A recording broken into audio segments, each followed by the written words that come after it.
Hey fam, what's good? What's good? I hope that you're all well and keeping safe. I hope that you all had an amazing weekend. So in today's content, we will be having a nice market breakdown, basically covering what we can potentially expect for this up and coming week. Before we basically gonna start off this content, please do hit that like button. Please do hit that sub button. I will highly appreciate it, as well as the YouTube algorithm, and feel free to drop a comment. Okay, without wasting no time, let's get into it. Now, I'm gonna start off my breakdown from our daily time frame over here. Now, basically inside this area over here, right? Inside this area, I can see that we are somewhat range bound.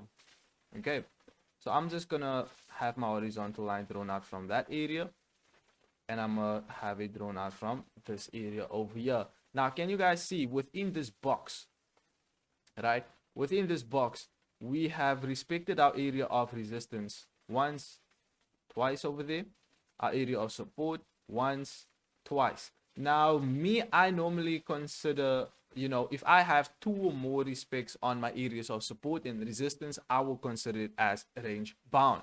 Okay, I will consider it as range bound. Now, if I'm gonna zoom in and just use price, current price, basically, we can see that we were also range bound somewhere inside this area over here, right? Once we broke below, we haven't came back for an actual retest just of yet. So we basically do have this nice low and just created an actual lower low. Now, we do know that the market moves in impulses and corrections.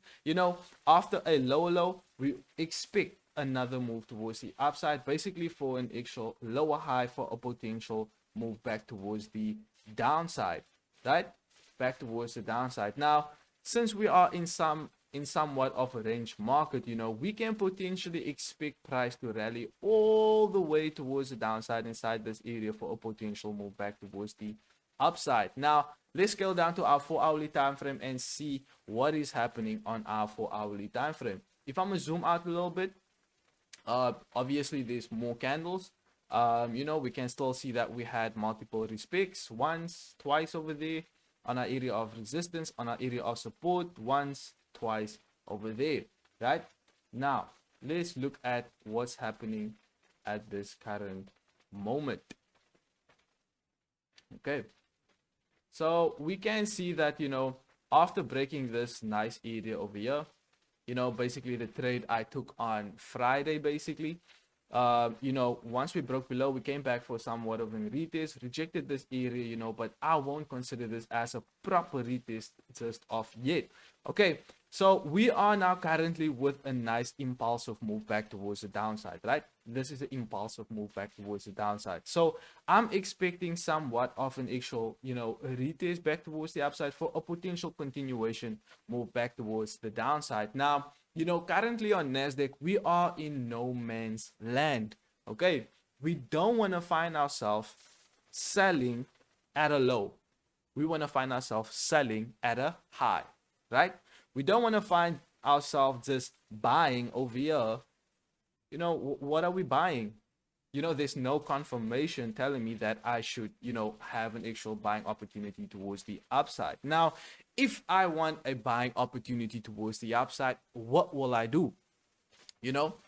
Whether we're going to have a turning point over here, whether we're going to have a turning point over here, or the most ideal area would basically be our area of resistance. Wait for some sort of rejection for a potential move back towards the upside, right?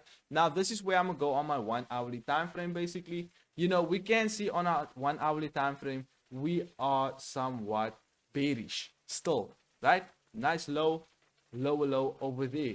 We don't want to find ourselves buying. Why? Because there's no confirmation. We don't want to find ourselves selling. Why? Because price is too low, and this is in an actual impulsive move back towards the downside. Now, if I want a move towards the upside, I'm going to have to wait for my 1-hourly time frame to change its structure from this nice bear market into a bull market if I want to find myself taking price towards the upside. Now, if my 1-hourly time frame is basically going to change the structure from this bear market into a bull market, where would my target be? Can you guys see once we had this nice actual, double top type formation over here? we rallied towards the downside, we haven't came back for the retest, so that would basically be my target if I want to look for buying opportunities, right? At 13,655. So that's literally it. That's literally my outlook on Nasdaq. I'm gonna wait for my 1 hourly time frame to change the structure from this nice bear market into a bull market, and basically, target 13,655. The most ideal part would be waiting for price to come all the way down back inside our strong area of resistance, wait for some sort of rejection, wait for a change in structure, and then take price all the way towards the upside. I hope that you all have a clean understanding of what I basically just went through. It was quite simple. I keep my trading simple. You do not have to complicate it. Okay, you literally don't have to complicate it. And that's literally it from my side. It's me, your boy D. I'm gonna see you on the next content.